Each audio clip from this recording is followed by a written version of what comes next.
이 시간 주님 앞에 나와 예배하며 진리의 말씀을 듣기를 원합니다. 성령 하나님께서 우리의 귀를 열어주시고 또 마음을 열어주시고 옥토 같은 마음이 되게 하여 주셔서 이 시간 하나님 말씀을 들을 때 말씀을 듣고 또 깨닫고 그리고 우리의 마음에 순종할 수 있도록 인도해 주실 것을 간절히 바라옵고, 주님 정말 두렵고 떨리는 마음으로 부족한 종이 말씀을 들고 섰습니다. 주님 종을 감추시고 성령 하나님께서 온전히 이 한 시간 주장하여 주실 것을 간절히 바라옵고, 하나님의 입으로 하나님의 나팔로 쓰임 받을 수 있도록 종을 붙잡아 주시옵소서. 주님 이 시간 말씀 안에서 서로 은혜 받는 복된 한 시간 되기를 간절히 바라오며 예수님의 이름으로 기도드리옵나이다. 아멘. 뇌성마비 시인인 송명희 자매가 쓴 나라는 그런 시가 있는데 이렇게 시작을 하죠. 나 가진 재물 없으나, 나 남이 가진 지식 없으나, 나 남에게 있는 건강이 있지 않으나, 나 남이 없는 것 있으니, 나 남이 못 본 것 보았고, 나 남이 듣지 못한 음성 들었고, 나 남이 받지 못한 사랑 받았고, 나 남이 모르는 것 깨달았네. 그리고 하는 말이, 공평하신 하나님이 나 남이 가진 것 없지만 공평하신 하나님이 남이 없는 것 갖게 하셨네. 눈에 보이는 것이 전부가 아니라는 거지, 그렇죠? 보이지 않지만 보이는 것보다 더 확실하고 분명하게 존재하는 것들이 많이 있다 하는 이야기입니다. 여러분, 하나님의 나라는 눈에 보이는 것이 아닙니다. 그러나 눈에 보이는 것보다 훨씬 더 확실하고 분명하게 존재하고 있어요. 지금 우리가 보고 있는 이 세상 영원할 것 같지만 여러분, 때가 되면 다 불타 없어질 것들이. 그러니 보인다고 보이는 게 있고 보이지 않으면 없다. 여러분, 이게 얼마나 어리석은 말이냐 말이에요. 어거스틴은 하나님의 도성이라는 책에서 하나님의 세계가 있고 또한 사탄의 세계가 있다, 이 두 세계가 존재한다고 이야기를 했어요. 에베소서 2장을 보면은 우리가 구원받기 전에 어느 세계에 속해 있었느냐 하는 것을 말하면서 사탄의 세계에 우리가 그 가운데 속해 있었다. 여러분, 이 사탄의 세계는 육체의 정욕을 따라 사는, 하나님을 거역하는 본질상 하나님의 진노의 대상이었다고 말합니다. 그러나 이제 하나님이신 예수 그리스도를 나의 구원자와 주님으로 믿고 마음속에 영접함으로 마귀의 세계, 사탄의 세계에서 하나님의 자녀로 신분이 바뀌었다 말씀을 하는 거죠. 그래서 우리의 영의 눈이 열려서 이 두 세계가 있구나, 하나는 하나님의 세계, 또 하나는 사탄의 세계가 있구나 라는 것을 알고 사탄의 세계에서 하나님의 세계로 옮겨가는 것을 가리켜서 구원이다, 그렇게 말하는 거예요. 그래서 성령으로 충만했던 베드로가 여기 오늘 40절 말씀에 너희가 이 패역한 세대에서 구원을 받으라, 그렇게 외쳤던 거예요. 여러분, 성경이 구원을 말할 때는 한 세 가지의 의미가 있습니다.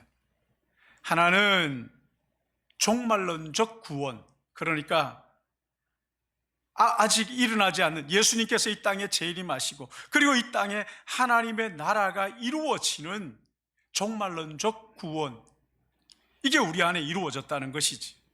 그러니까 또 하나는 신분적 구원이라고 해서 사탄의 세계에 속해 있던 우리가 예수 그리스도의 세계로 옮겼다.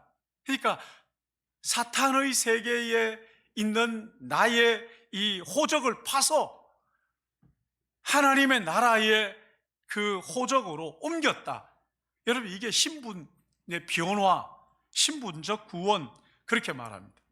근데 이것은 내가 노력해서 옮길 수 있는 게 아닙니다. 보이지 않는 세계에서 이루어지는 하나님의 순전히 은혜로, 믿음으로 말미암아 이루어지는 것이라고 말씀하시죠.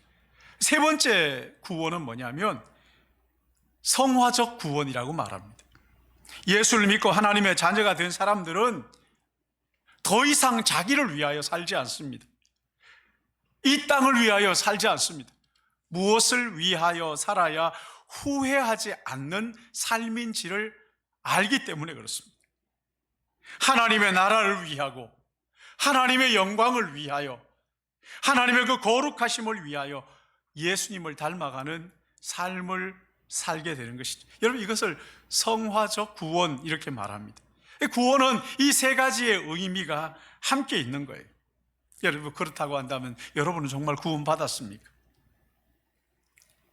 주님이 다시 오심을 기다리며 살고 계시느냐는, 예수 그리스도를 믿음으로 내 마음속에 영접하고 그 예수님 편에 내가 세워져 있다, 하나님의 나라에 속해 있다는 것을 믿으시냐는 거예요. 하루하루 하나님의 나라와 영광을 위하여 살고 있느냐, 자기의 정욕을 따라 욕심대로 살고 있지는 않는지 살펴보라는 거예요. 여러분, 이 구원이 어떻게 우리 안에 이루어졌는지를 37절에 이렇게 말씀합니다. 그들이 이 말을 듣고 마음에 찔려 베드로와 다른 사도들에게 물어 이르되, 형제들아, 우리가 어찌할꼬? 베드로가 전하는 예수 그리스도의 그 복음을 듣고 마음에 찔렸다는 거예요.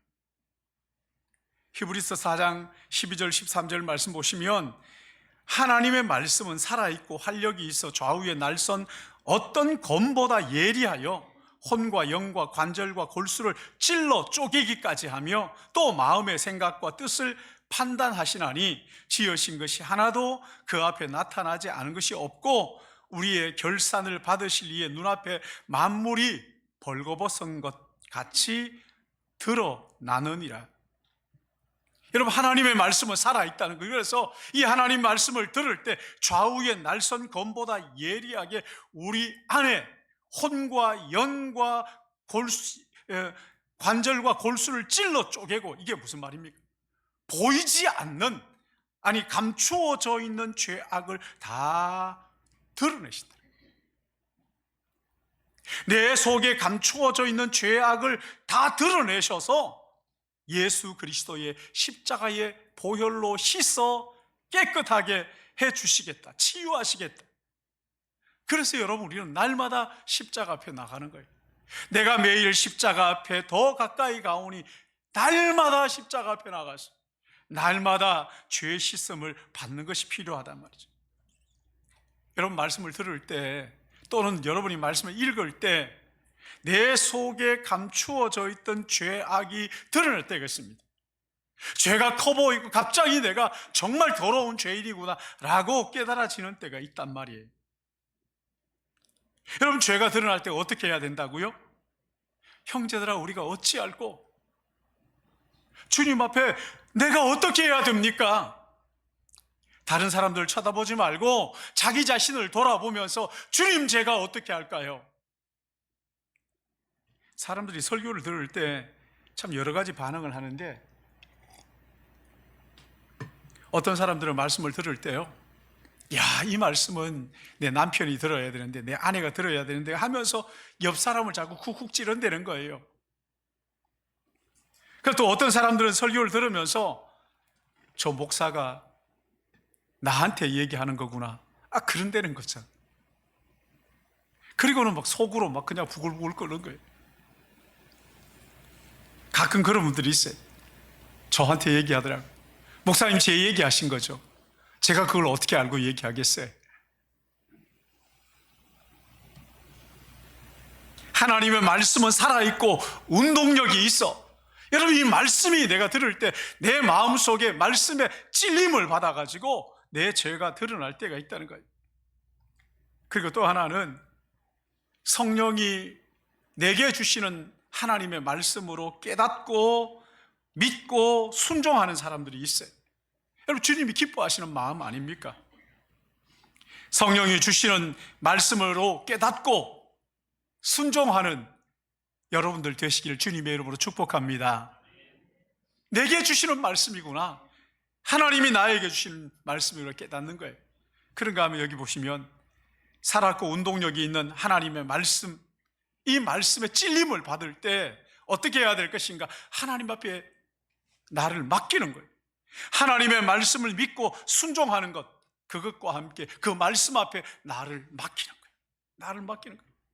여러분, 여기 베드로가 전하는 설교를 듣고 마음에 찔렸다고 했습니다. 그리고 어떻게 반응해요? 형제들아, 우리가 어찌할꼬? 여러분, 오늘 우리의 비극은요, 하나님의 말씀을 들어도 아무런 느낌이 없다는 거예요. 하나님의 말씀을 듣고 어떤 사람은 취사 선택을 합니다. 내 마음에 들면 받아들이고 그렇지 않으면 듣질 않아요. 말씀을 들을 때 성령이 임하시면 우리의 마음에 찔림을 받고 가슴을 치면서 형제들아 우리가 어찌할꼬 했던 것처럼 탄식하고 자기의 죄를 드러내는 거죠. 내가 어떻게 해야 됩니까? 구약 성경을 보시면 이사야 선지자가 국가의 위기를 앞에 놓고 하나님 앞에 기도합니다. 그때 하나님께서 국가의 위기가 문제가 아니라 바로 네가 문제다, 자기 자신의 그 더러움을 보게 합니다. 그러자 이사야 선지자가 뭐라고 얘기합니까? 오라 나여 망하게 되었도다. 나는 입술이 부정한 자로 거룩하신 하나님을 배웠으니 어찌해야 좋을까? 어찌할까요? 하나님 앞에 자신을 맡기는 거예요. 네. 말씀 앞에 자신을 맡기는, 어떻게 해야 됩니까? 묻는 거죠. 자신을 하나님 앞에 내려놓을 때 하나님께서 천사를 보내셔가지고 그 입술에 수풀을 가지고 치지잖아요. 그리고 그 입술을 정결하게 해주십니다. 베드로가 예수님을 따라다녔지만 그러나 예수님 믿지를 않았어요. 어느 날 예수님께서 고기 잡고 있는 베드로에게 찾아오셔가지고 깊은 곳에 그물을 내려라, 그물을 내리고 올리는데 그물이 찢어질 듯 고기가 잡힌 거죠. 그때 고기의 마음이 다 빼앗긴 것이 아니라 깊은 곳에 그물을 내리라고 말씀하신 예수님 그분이 마음속에 깨달아진 거예요. 저분은 보통 분이 아니구나, 저분은 메시아이구나. 그러자 그 앞에 무릎을 꿇고 주님, 나는 죄인입니다, 나를 떠나소서, 나는 죄인입니다. 여러분, 이게 하나님 앞에 자신을 맡기는 거예요. 말씀 앞에 자신을 맡기는 거예요. 바울도 마찬가지입니다. 예수 믿는 사람들 잡아다가 가두려고 다메섹으로 가는 길에 강력한 빛으로 찾아오신 예수님을 인격적으로 만났습니다. 예수님 뭐라고 말씀하셔요? 사울아 사울아 어찌하여 나를 박해하느냐? 주여 누구십니까? 나는 네가 박해하는 예수라. 그때 바울이요 뭐라고 말합니까? 주님, 제가 어떻게 해야 할까요? 하나님의 말씀 앞에 자기를 내려놓는 거예요. 주님, 어떻게 할까요? 내가 요량하고 있고 내가 생각하는 대로 하는 것이 아니라 주님, 제가 어떻게 해야 됩니까? 여러분, 이게 하나님의 말씀에 마음이 찔린 사람들의 한결같은 고백이란 말이에요. 주님, 제가 어떻게 할까요? 여러분, 하나님의 말씀에 마음 찔린 사람들의 공통점이 뭐냐면 자기의 죄와 허물을 숨기지 않고 있는 그대로 솔직하게 하나님 앞에 내려놓고 자신을 하나님 앞에 맡긴다는 거예요. 주님, 제가 어떻게 할까요? 주님, 제가 어떻게 할까요? 여러분, 찬송가에도 있잖아요. 천부여지옵소서 손들고 옵니다. 이게 뭡니까? 주님, 제 삶을 주님께 맡깁니다, 그 얘기잖아요. 주님, 나를 박대하시면 내가 어디 가겠습니까? 갈 데가 없습니다. 하나님의 말씀에 마음이 찔린 사람들은 한결같이 주님, 제가 어떻게 할까요? 사랑하는 여러분, 여러분 언제 하나님의 말씀에 마음이 찔려 보셨어요? 그리고 그 말씀을 들으면서 내 마음 속에 좌우의 날선 검보다 예리한 말씀이 내 마음을 찌를 때 주님, 제가 어떻게 할까요? 언제 여러분 그렇게 하나님 앞에 고백해 보셨느냐는 거예요. 나의 모든 죄가 하나님의 말씀을 듣는 가운데 고스란히 드러날 때가 있습니다. 여러분, 이게 마음이 찔리는 때예요.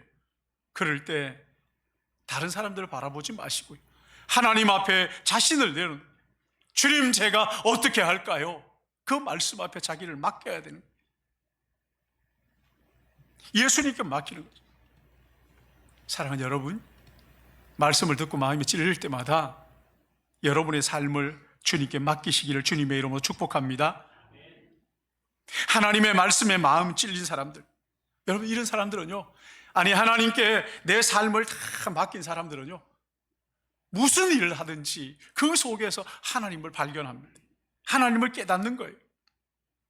떠오르는 태양을 바라보면서 이야, 하나님 솜씨가 너무 기가 막히다, 거기에서 하나님을 봅니다. 지는 노을을 바라보면서 이야, 하나님 너무 아름다우시다. 무슨 일을 하든지 그 속에서 하나님이 나와 함께 하시는 것을 깨닫는 거예요. 그래서 일이 잘 될 때, 아, 하나님께서 나와 함께 하시는구나. 일이 잘 안 되고 어려울 때 하나님께서 또 내게 무슨 말씀을 하시는지, 주님, 이 우둔한 종으로 깨닫게 하여 주십시오. 범사에 누구를 만나든지 무슨 일을 하든지 먹든지 마시든지 그 속에서 하나님이 나와 함께 하심을 깨닫는 거예요. 사랑하는 여러분, 하나님의 말씀에 찔림 받아서 여러분의 삶을 하나님께 맡기고 날마다 주님을 바라보고 주님과 동행하는 여러분 되시기를 주님의 이름으로 축복합니다. 그리고 또 하나, 하나님 말씀을 가지고 내 삶을 바꾸라는 거예요. 여기 38절 말씀 보시면 형제들아 우리가 어찌할꼬 그렇게 묻자 베드로가 이르되 너희가 각각 예수 그리스도 이름으로 세례를 받고 죄 사함을 받으라. 그리하면 성령을 선물로 받으리니 이 약속은 너희와 너희 자녀와 모든 먼데 사람 곧 우리 우리 하나님이 얼마든지 부르시는 자들에게 하신 것이라 하고, 누구든지 예수를 믿고 회개하고 세례를 받으면 성령을 선물로 주신다. 간단하게 말하면 이런 거죠. 누구든지 예수를 믿으면 성령을 선물로 주신다. 여러분, 회개가 뭡니까? 회개는 자기의 잘못을 뉘우치는 것과 함께 마음을 바꾸는 거예요. 마음을 바꾸는 거예요. 삶의 이유와 목적을 새롭게 바꾸는 거예요. 지금까지 나는 내가 옳은 줄 알고 살아왔는데, 내 생각이 다 맞다고 그렇게 살아왔는데, 내가 주장하고 살아왔는데, 지금 돌이켜보니까 내 삶이 틀렸더라. 하나님의 말씀이 옳다는 것이 마음속에 믿어지고 자기가 가던 길을 다 내려놓고 돌이켜 하나님 앞으로 나가는 거예요. 여러분, 이걸 가리켜서 회개 이렇게 말하는 거예요. 뉘우치는 것만 가지고 회개라고 말하지 않습니다. 마음을 바꾸는 거예요. 삶을 새롭게 하는 거예요. 여러분, 이런 회개가 어떻게 가능합니까? 36절 말씀, 우리 36절 같이 볼까요? 36절 같이 봅니다. 시작. 그런즉 이스라엘 온 집은 확실히 알지니 너희가 십자가에 못 박은 이 예수 하나님이 주와 그리스도가 되게 하셨느니라. 여러분, 성령 충만했던 베드로가 그 설교를 하는데, 베드로의 설교는 한 사람에 집중합니다. 그렇죠? 한 사람을 조명하고 있어요. 예수 그가 어떤 분인가 여기에 조명을 하고, 아니 예수님을 어떤 분으로 알고 있느냐. 자, 여러분, 예수님 어떤 분으로 알고 계십니까? 저는 늘 기도할 때 이렇게 기도해요. 하나님 도와주십시오. 근데 어느 날 새벽에 기도를 하다가 하나님 도와달라는 게 아니라, 하나님 날 도와주시는 분이 아니라, 하나님 나를 인도해 주십시오. 하나님 나를 인도해 주십시오. 하나님은 나의 인도자입니다. 한번 툭 쳐주시면 내가 성공하겠는데 이게 아닙니다. 성공과 실패는 내가 주님을 붙들느냐 놓쳤느냐 그 문제란 말이죠. 그래서 주님 나를 인도해 주십시오. 주님은 나를 이끌어 주십시오. 어떤 사람들 예수님을 알기를요, 위대한 스승으로 인정합니다. 예수님은 위대한 스승이다. 인류의 위대한 가르침을 준 스승이다. 여러분, 그건 구원과 상관없는 겁니다. 틀린 말은 아닙니다만은, 그러나 옳은 말은 아니에요. 예수님이 어떤 분입니까? 죄로 영원히 지옥에 떨어질 우리를 위하여, 우리를 사랑하셔서 이 땅에 오셔서 우리를 구원하시기 위하여 이 땅에 오신 하나님이시란 말이에요. 하나님이신 예수님이 이 땅에 오셔서 십자가에 못 박혀 돌아가신 것은 나의 죄 때문이다. 내가 죽어야 할 그 죽음을 주님께서 속죄의 죽음으로 대신 죽으셨다는 거죠. 나의 죄가 주님을 십자가에 못 박았다. 여러분, 베드로의 설교를 듣던 사람들이 이 이야기, 이 말을 듣고 마음에 찔림을 받아서 형제들아, 우리가 어찌할까? 내가 죽어야 할, 내가 받아야 할 그 저주의 십자가를 예수님이 대신 지시다니, 내가 죽어야 할 그 자리에 예수님이 못 박히시다니. 사랑하는 여러분, 이 마음을 바꿔야 됩니다. 하나님이신 그분이 내 죄를 위하여 이 땅에 오셔서 십자가에 죽으셨다. 그러나 무덤에 갇혀 계시지 않으시고 3일 만에 죽음을 깨뜨리고 일어나셨다. 부활하신 예수님, 온 인류의 왕으로 지금도 온 우주를 통치하고 계시는 만왕의 왕이십니다. 이제 머지않아 이 땅에 다시 심판하시기 위하여 오실 왕이시다는 것을 믿는 거예요. 그래서 우리는 고백하잖아요. 다시 오실 왕 예수께 영광. 로마서 12장 2절 말씀 보시면, 너희는 이 세대를 본받지 말고 오직 마음을 새롭게 함으로 변화를 받아 하나님이 선하시고 기뻐하시고 온전하신 뜻이 무엇인지 분별하도록 하라. 여러분, 이건요, 그 앞에 이 세대를 본받지 마라, 이 패역한 세대를 본받지 말고 마음을 새롭게 하라, 변화를 받아라. 여러분, 이게 회개잖아요. 하나님을 모르고 교만하게 자기가 주인인 줄 알고 살았던 그 교만한 삶들, 돈의 혈안이 되어서 돈만 있으면 되겠다고 그렇게 돈을 쫓아서 살았던 삶, 쾌락을 추구하면서 살았던 그 마음을 바꾸는 거예요. 바꾸는 거예요. 마귀의 종노릇하며 살았던 내 마음을 주님 바꾸어 주십시오. 하나님의 나라, 내 왕은 내가 아니라 하나님이십니다. 여러분, 이게 마음을 바꾸는 것이 진정한 회개란 말이에요. 여기 40절 말씀 보시면, 또 여러 말로 확정하여 구원하여 이르되 너희가 이 패역한 세대에서 구원을 받으라 하니. 패역했다. 여러분, 이 패역이란 무슨 말입니까? 꼬이고 삐뚤어지고 구부러졌다는 거예요. 여러분, 지금 이 세상을 한번 보세요. 어느 것 하나 제대로 돌아가는 게 있어요? 거짓투성이고 온갖 권모와 술수가 판을 치고 있잖아요. 여러분, 하나님이 원하는 세상은 이런 세상이 아닙니다. 성경이 말하는 세상은 이런 세상이 아니에요. 우리 정치 한번 보시라고요. 마음에 들지 않으면 무조건 그냥 고발하고 봅니다.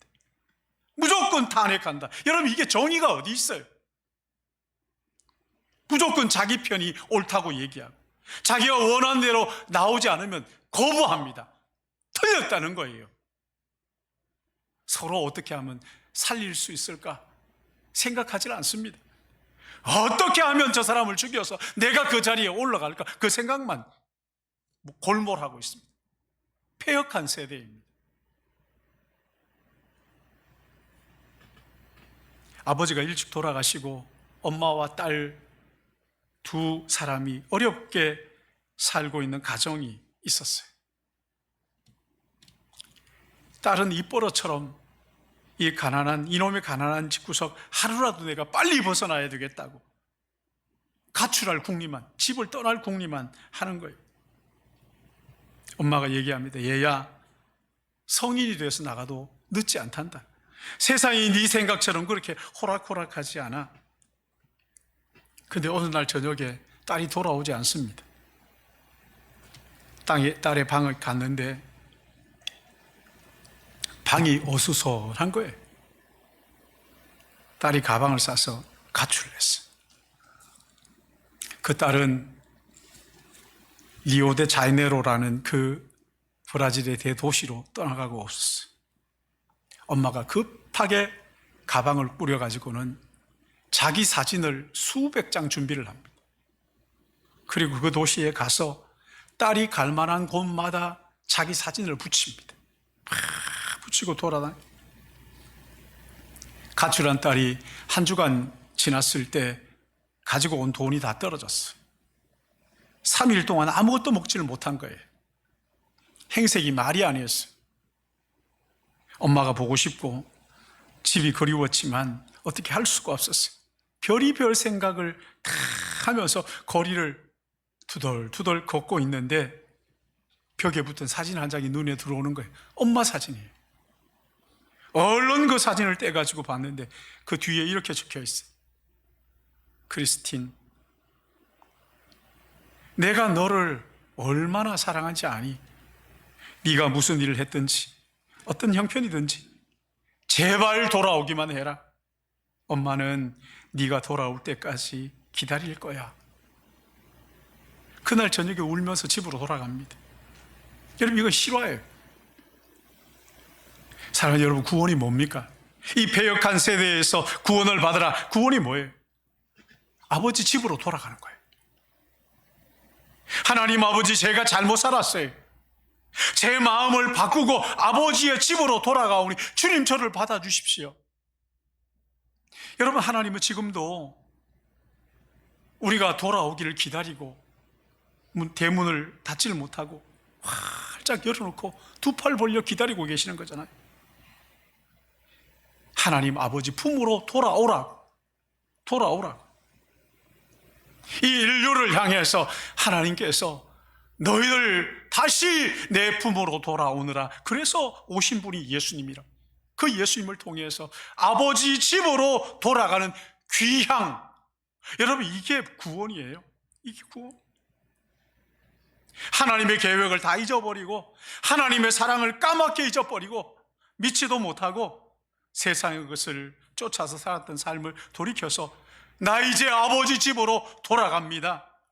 이 패역한 세대에 돌이켜 아버지 품으로 돌아가는 것 말이죠. 그리고 아직 기다리고 계시는 그 하나님 모르는, 하나님 아버지의 사랑이 뭔지를 모르는 그 사람들에게 아버지의 사랑을 전하는, 여러분, 이게 구원이에요.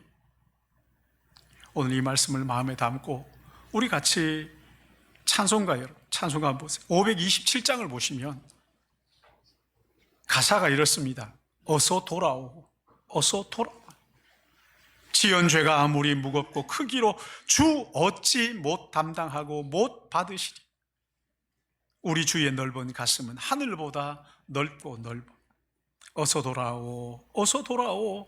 우리 주는 날마다 기다리신다오. 밤마다 문 열어놓고 마음 졸이시며 나간 자식 돌아오기만 밤새 기다리신다. 어서 돌아오, 어서 돌아오. 채찍 맞아 아파도 주님의 손으로 때리고 어루만져 위로해 주시는 아버지의 그 넓은 품으로 어서 돌아오, 어서. 우리 이 말씀 마음에 담고 이 찬양으로 같이 기도했으면 좋겠습니다.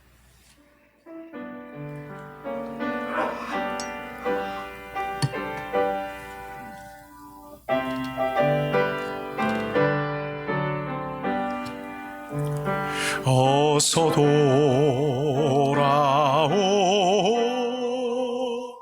어서 돌아마오. 지은 죄가 무리 무겁고 크기로 주 어찌 못 감당하고 못 받으시리요. 우리 주 넓은 가슴은 하늘보다 넓고 넓어.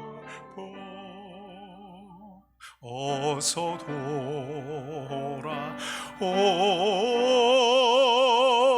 어서 돌아마노. 우리 주 날마다 기다리신다.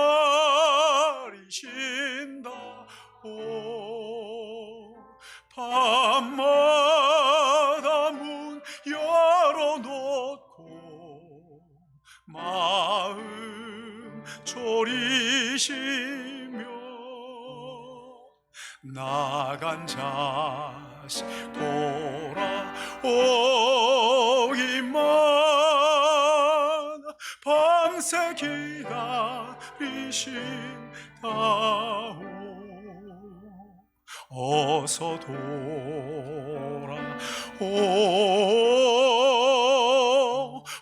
어서 돌아만 채찍 맞아 아파도 주님의 손으로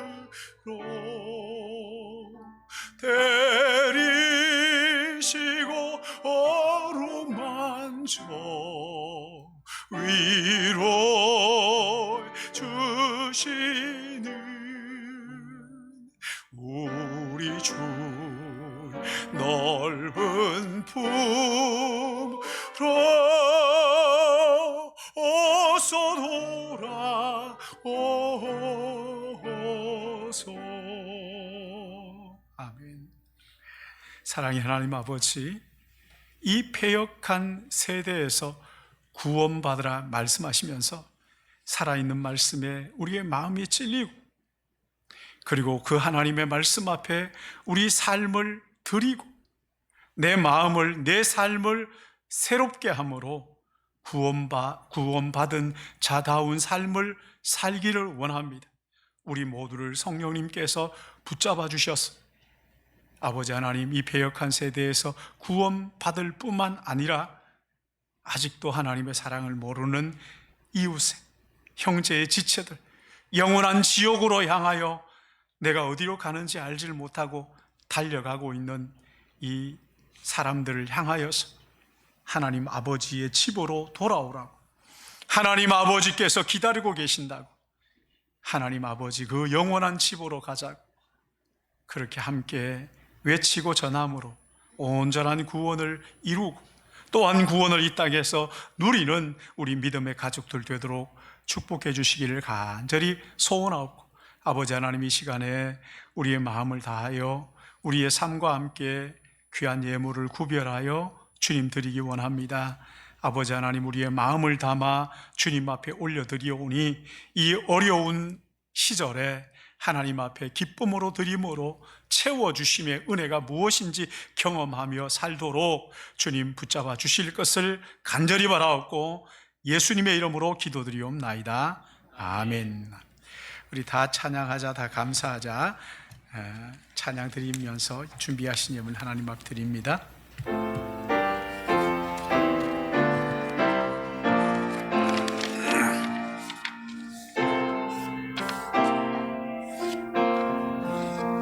다 찬양하자 주께, 다 찬양하자 주께, 다 찬양하자 주께.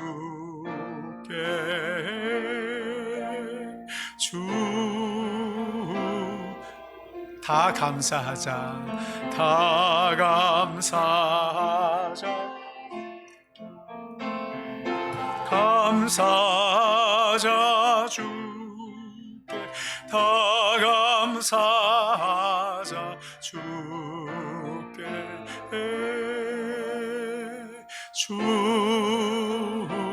우리 두 팔을 벌리고 다 기뻐하자, 다 기뻐하자 주께, 다 기뻐하자 주께, 다 기뻐하자 주께.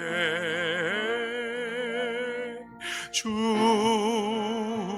우리 다시 한번 다 기뻐하자, 다 기뻐하자 주께, 다 기뻐하자 주께, 다 기뻐하자 주께.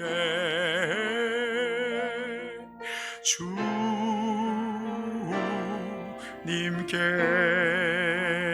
아멘, 아멘.